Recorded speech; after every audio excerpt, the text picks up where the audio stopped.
Welcome to the Pathways to Prosperity podcast, where we explore personal, professional, and financial success stories of top achievers.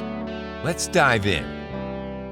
Hey guys, welcome to Pathways of Prosperity, the podcast that brings you the stories of entrepreneurs who are making waves in the industry.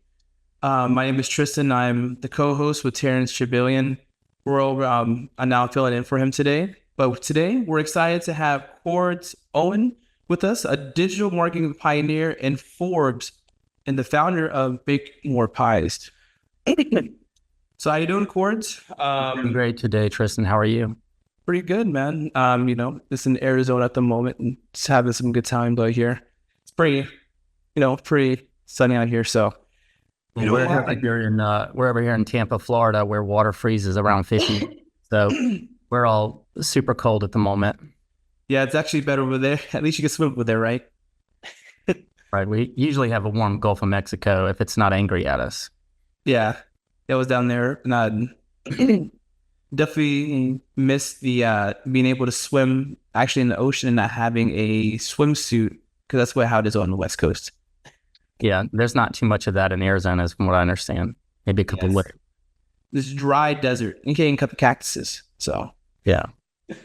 But if you don't mind, can you possibly give us this, a quick snapshot of your business and how you're doing? Well, we just celebrated our 10-year anniversary at Bakemore Pies. We're a full-service advertising and marketing agency. We are basically every single thing under one roof. That was the way we designed it. Mm-hmm. We have everything from if someone comes to us and has some budget and an idea, we can develop the brand, the logo, the style, the website, all the functionality, whether it's advanced or very basic, all the way through to all the marketing campaigns and advertising campaigns tracking. As of 2 years ago, we started an artificial intelligence department as well. And so in that department, we're able to do AI integrations and automations for businesses that are looking to scale into this new phase of industry, which is going to affect us all regardless of what industry you're in. So you're saying that you're all in one-stop shop. So related to that, I know, like you said, AI is becoming a big wave. It's making waves. It's big. We've had it for more than 5 years. I mean, people were saying that we've had it's recent, but I mean, telemarketing and how those automated calls have been something we've had for years. So I think what you're talking about is robotic process automation. Yeah. And there's some additional automation, like everybody's seen the chat bots over the last, half a decade or so that try to answer your question. It's always a frustrating experience. What I'm talking about is the large language models that are brand new, that really made waves. There's back in 2017, Google came up with this framework called transformer architecture.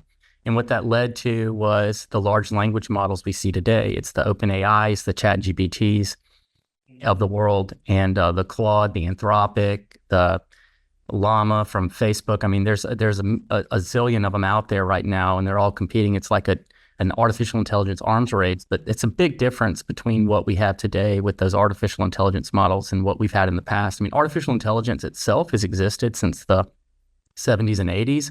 And in that case, we're talking about machine learning.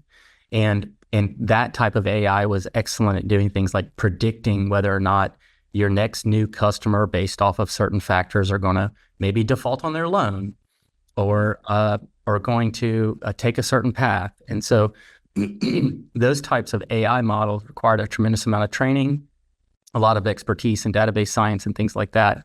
And nowadays, what we have with AI is they're basically digital brains. That they're very good at a very big, broad set of things. The problem is they're not great at very specific things once you get below like a surface level.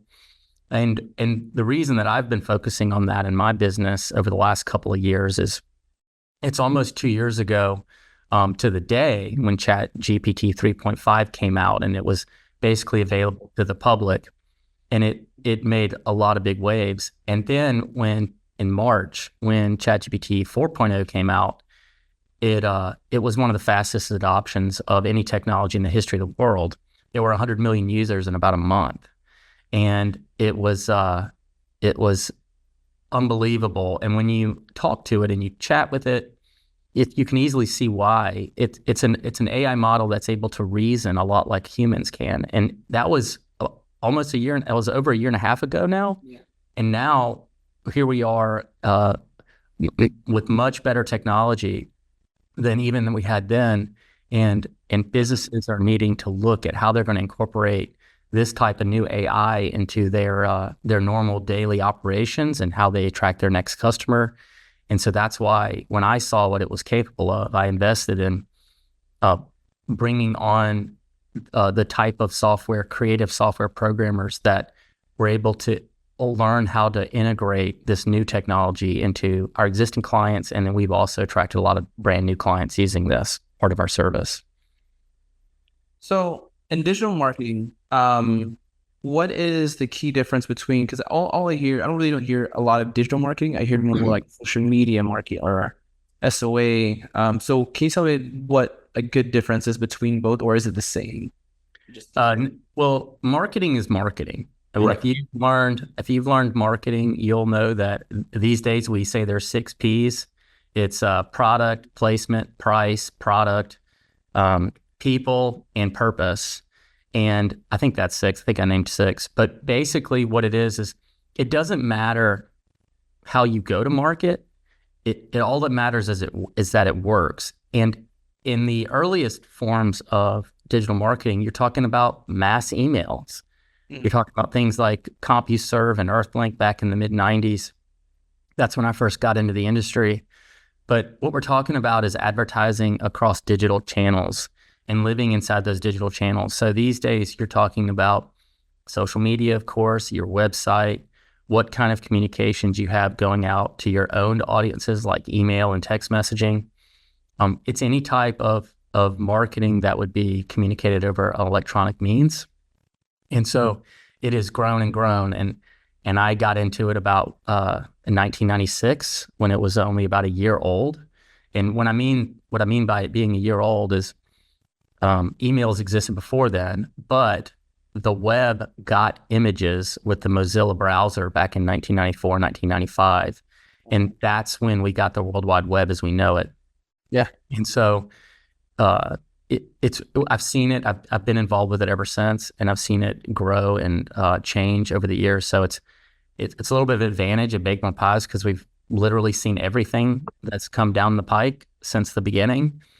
And there's been certain trends that have repeated themselves. There's certain new things, but that's one of the reasons why I've gone all in on AI, because it feels like the early days of the internet where very smart people are trying to figure out where we're going and how this technology is going to change the world. And as we can see, back in the old days, people are talking about, well, it's brick and mortar versus web and like that. And now it's like the web version of your company, the digital version of your company is most likely the primary way that you do any business, whether it's receiving payments, communicating with customers, and taking orders. Yeah. So as I was thinking, I was talking to someone who was saying the same thing. If you're not in AI, you're pretty much going to get left behind. So so I know that there's a lot of competition, right? I mean, a lot of people are doing it. A lot of people are now trying to understand the older generation. Some of them aren't really for AI because they think that's going to take over a lot of things. So what do you think helps you gain your customers, their trust? How are you able to be, different from other businesses and other companies? Well, as it relates to AI specifically, I mean, in general, our agency, we're everything under one roof except public relations. So our clients really like to have one point of contact for everything. And to be honest with you, it was our design from the beginning. If you don't offer something to your clients, I mean, it's hard to be good at everything. It's very hard to be good at everything, and you have to get into a certain size before you truly are good at everything. We have, when you count our full-time employees and contractors, all of them are domestic, by the way. You're talking about 45 or 50 people at Bakemore Pies. We've got studios that are XR studios, which is the latest version of how video is done, where we have just like the way The Mandalorian is filmed, where you've got a giant 25-foot TV, in a video that's very high resolution that we can load any environment. I mean, like we might be the only marketing agency in America that has that. I know that there are production companies that have that, but it's typically very, very expensive to use that technology. But in a case of a video we made this week for a big laser manufacturer, Boss Laser, we're able to be in a skyrise, in a studio, out in a park. We can be at a market and never leave our studio, and it look very realistic. It's not like a green screen where you can see the outline of what you see on camera, and it looks cheesy. It always feels off. Like, this technology is very, very good. And so we invest heavily in being the best at everything that we try to do.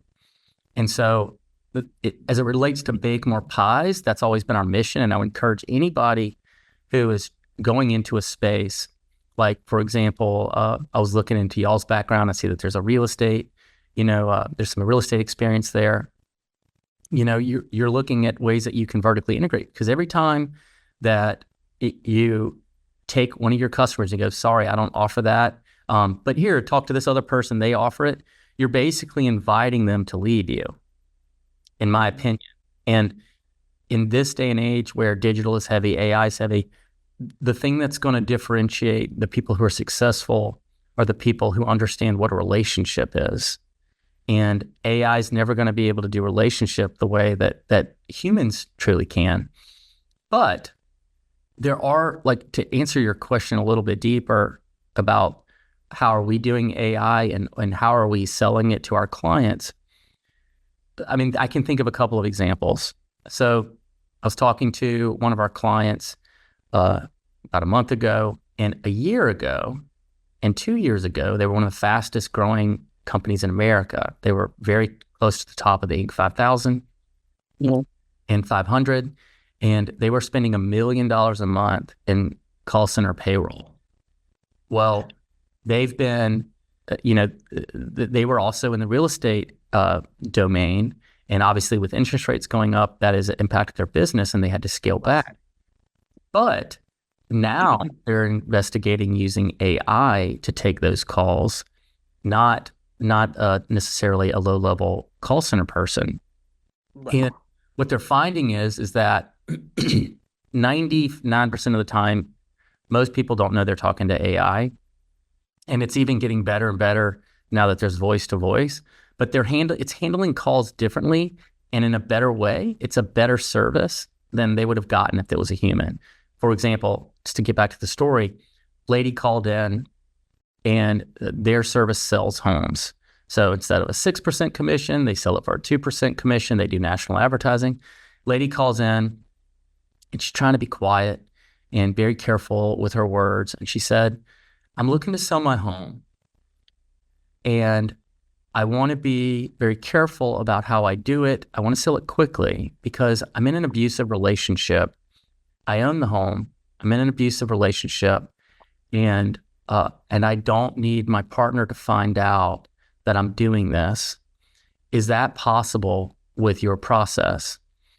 In the AI, I mean, imagine if you're confronted with that type of scenario where there might be domestic violence or whatnot, right? Right. Like a lightly trained person would not know what to do with it other than maybe escalate it to a manager.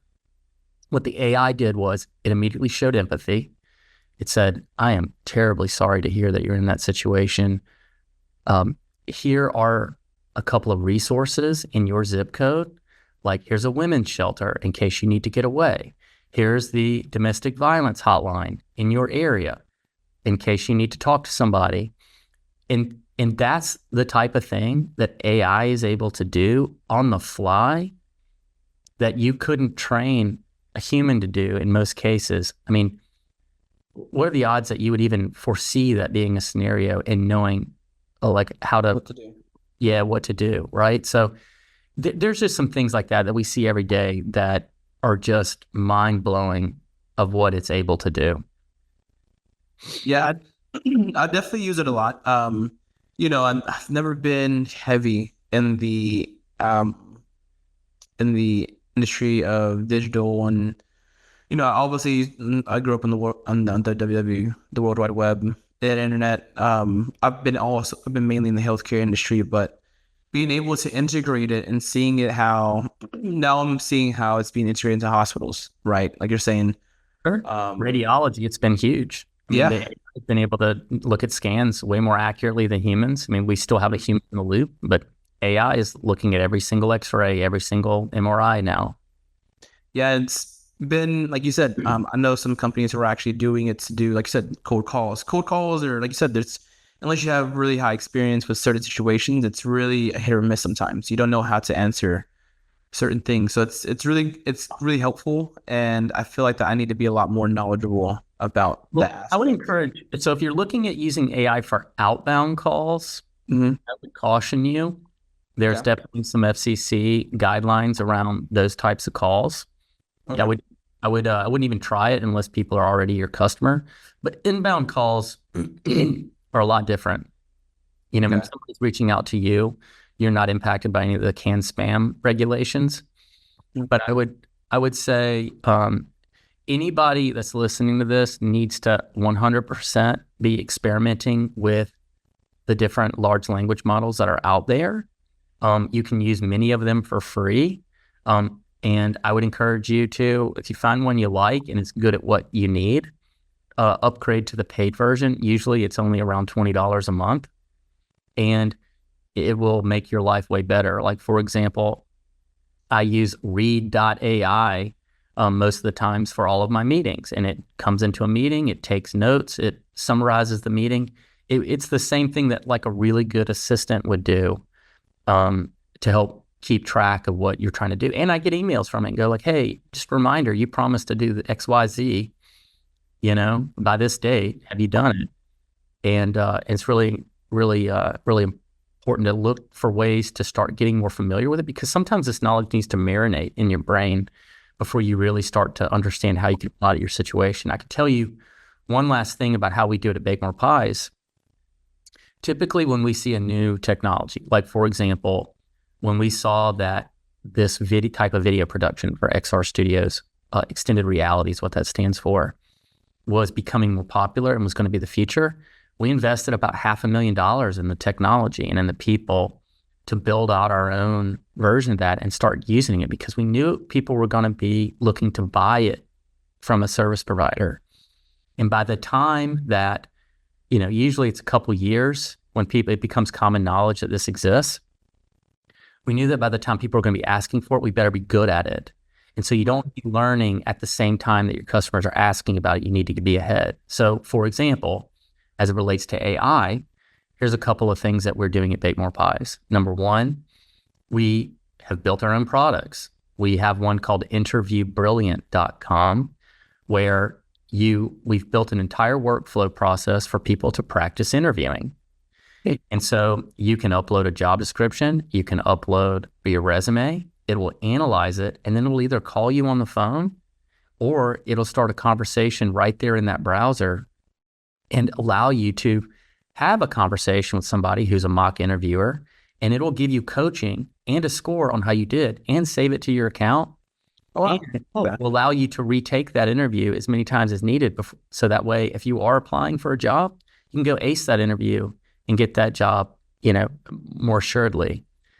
So that's one of the things that we're doing in that realm. We've also partnered with St. Leo University and have built their entire curriculum that they're teaching, because literally there's very few people that are down the road deeply in how to integrate this technology. And so they've asked us to help them build out their curriculum. And so we're literally in the quality assurance phase of that right now. And we'll have that available to the whole world here in just a couple of weeks. wow. I mean, it sounds like you're doing, all the right moves, being able to be really creative. So in the space, and for the people that are listening, like you said, you've been doing this since like the mid 90s to late 90s. So what do you suggest that people do to really, I mean, like you said, you have to get the product before, to have the product. and be great at it before people ask for it, right? Like you said, you found the XR really early, extended reality. So what else do you suggest that people do to try to get into the digital marketing era, or try to help integrate AI into the space to help others? And what kind of tips would you give them? So what I would encourage people to do is I like to simplify things beyond like giving you technical tips. And the simple way to look at it is you have to be curious. You have to be passionate about learning. You have to be looking at things in a long-term view. If you're thinking about how much money you can put in your pocket today, you might be keeping money away from like your biggest and best investment, which is your business, literally betting on yourself. And so many times, like, we always have a long-term view. We're always thinking about ways that we can place bets today that are going to pay off 2 years from now, not what fancy car I can drive today or any of those types of things. In the end, it'll always work out if you take a long-term view. And it's important to start getting really good at looking at problems from multiple perspectives. And I'll give you an example. I was talking to a PhD in psychology at the Business School of University of Southern Florida about this. And I asked her, I said, what do we need to tell our kids who are growing up with this technology? What do we need to tell them about, like how can we prepare them for this new world? And she said, you need to get really good at multiple perspectives. She goes, there's a classic problem. Think about it like this. So take the scenario of there are rats in your basement. What do you do about it? Well, you can hire an exterminator to come get rid of the rats. You can challenge yourself to come up with many options as possible. You can put a trap down there and you can trap them. Then you can train them to be little circus animals. You can, eat them. You can get them outside. Think about, take a problem or any problem and think about how many scenarios that you can, and many angles of looking at it, because that's a thing that a human can do by cobbling together our vast life experience in an instant, and the way our brains work, better than these models, and likely to be better at it on into the future. And so being able to think that way and train your brain to think that way is going to allow you to leverage these tools better than anyone else. Okay. So you're looking at it as because I feel like that a lot of days now. I mean, I remember I was doing a simple math problem, and I pulled out my calculator, right? I remember back in school, we would have a calculator, but we didn't have to use our phones.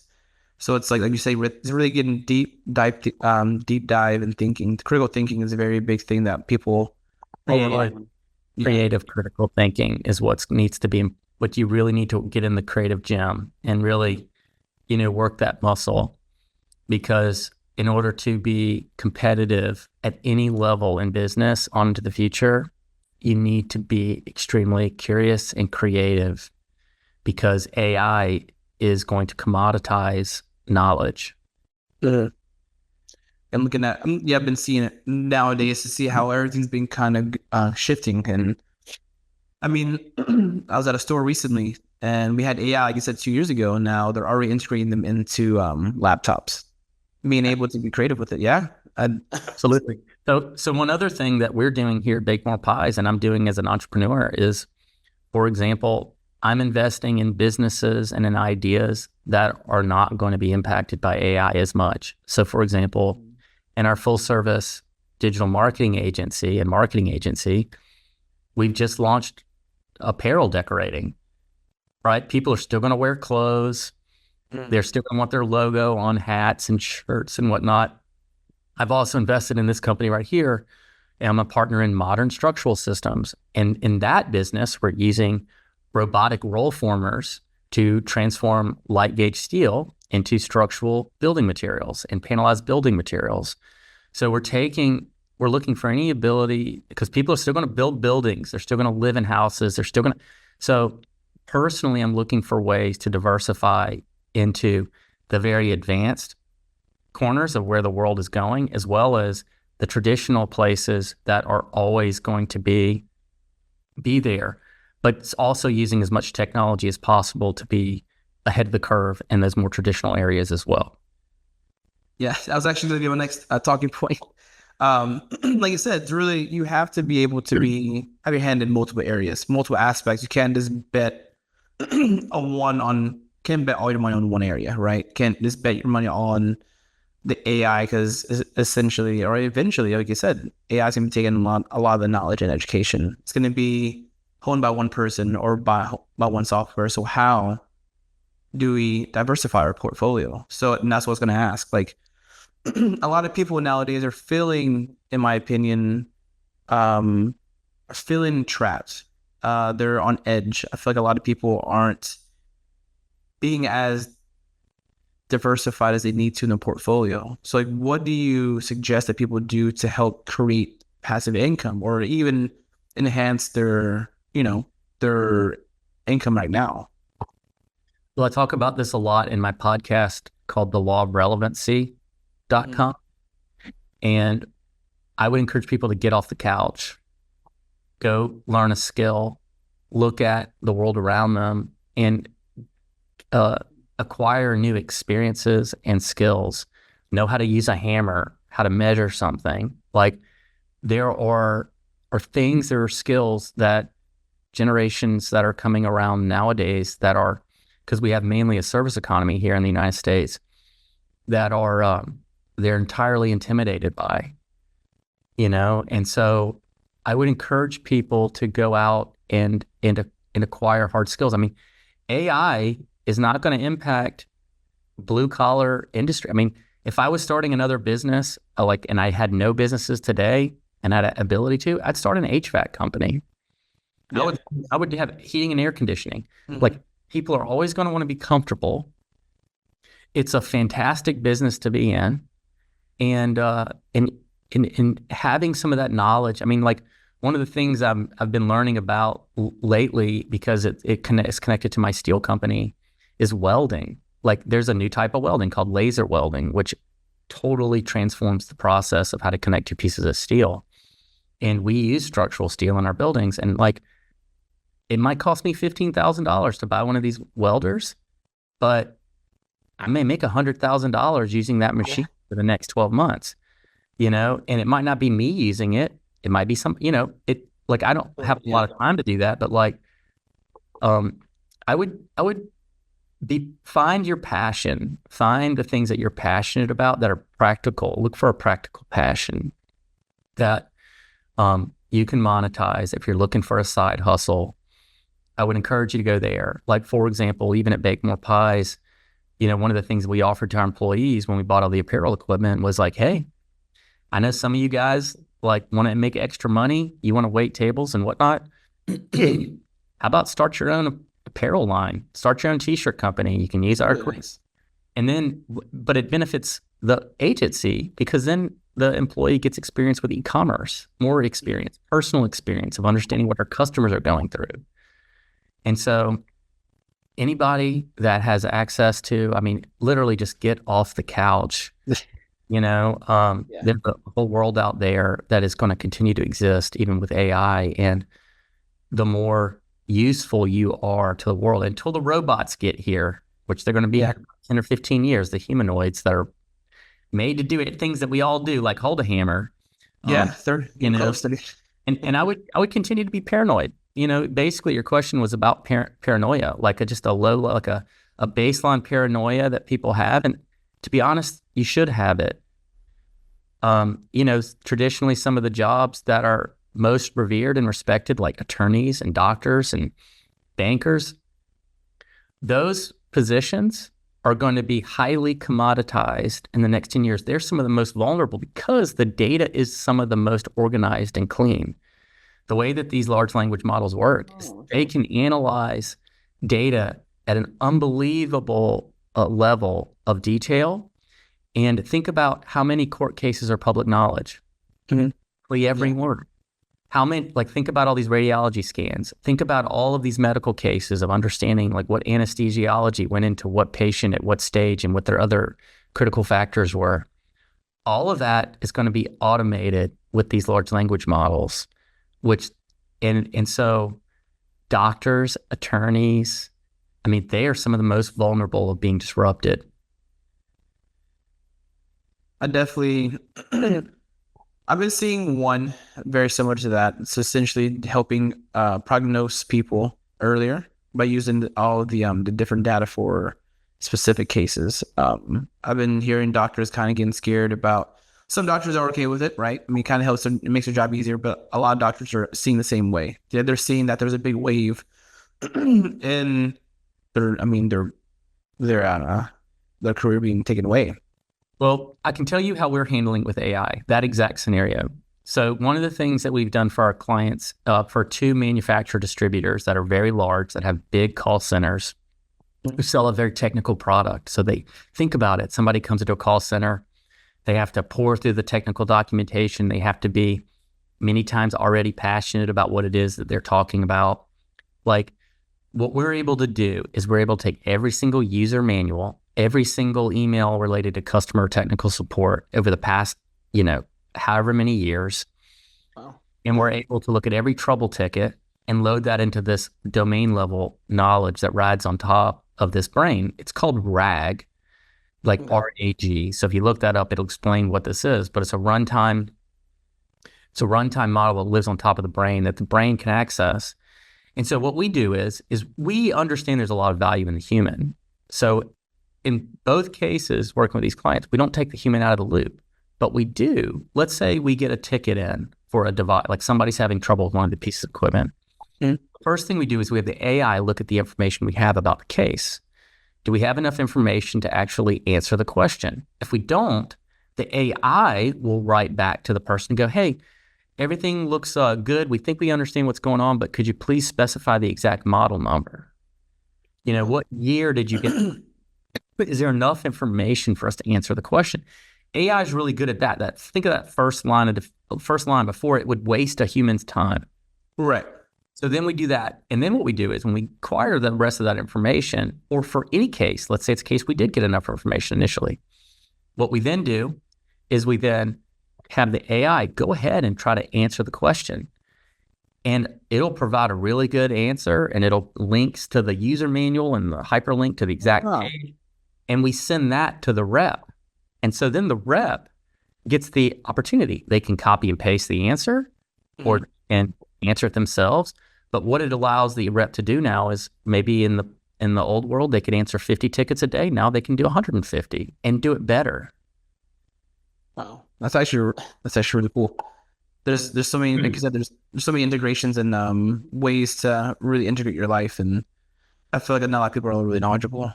But as we're wrapping up the interview, man, the next 6 to 12 months, like what is your life looking like? I mean, you seem like you're doing pretty well with your hands in different pockets. So what are your biggest tickets right now? Well, we're definitely going to be focusing on AI. The apparel business is taking off because we have great relationships with our customers, and frankly, they'd rather buy it from us than who they're buying it from right now. Right. And so those 2 areas are really taking off. We're going to continue to support the existing areas of our business, but you can keep track of what we're up to and what we're doing on our social media feeds at bakemorepies.com, on all of our social handles, on my podcast at thelawrelevancy.com, and our other businesses, Modern Structural Systems, Interview Brilliant, Reveal Retarget, Voice Acting Institute. And we'll keep pushing on into the future.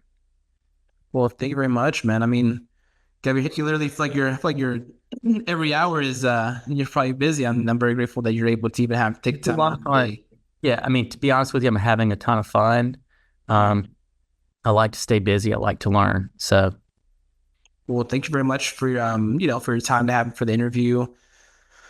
I hope everything goes well for you. I mean, it seems like you're heading the right path, and I hope that the viewers are able to kind of really understand the knowledge, take it, and understand that, hey, it's really about the dedication, and you have to be knowledgeable. You have to learn. Yeah. Like, even if you don't want to learn about one thing, just be an expert in another. So, well, to be honest with you, I'm super passionate about leadership, and I'll leave with this, and I'll be quick because I know you're trying to wrap it up. But as much as I'd like to do everything, I know that as an entrepreneur, I can't and I shouldn't. Right? I love chopping through the jungle of a new challenge, and then I look for really awesome leaders and really awesome managers that I can collaborate with, who I can hand it over to. And maybe they don't do it exactly the same way that like I have done it or whatever. And that's perfectly fine as long as we're still providing value to our clients. And that allows me to go do what I like to do best, which is try something else new and continue to have great relationships with our clients. Wow. Yeah. I think a lot of people are, like you said, they're harping on these do some things exactly the same, but if you're able to provide the same amount of care and the same goal, I mean, can't really ask for anything different. They might have a different idea that you didn't have. So absolutely. And that's what I try to do. I try to foster that environment where they can and feel safe about bringing that up. Well, thank you very much, man. Thank you very much for taking time out to really have this interview with us and being on our podcast. You got it, Tristan. Have a great day. No, you too, sir. Bye. Thanks for listening to the Pathways to Prosperity podcast. Got a success story to share? Visit pathwaystoprosperitypodcast.com/guest and apply today.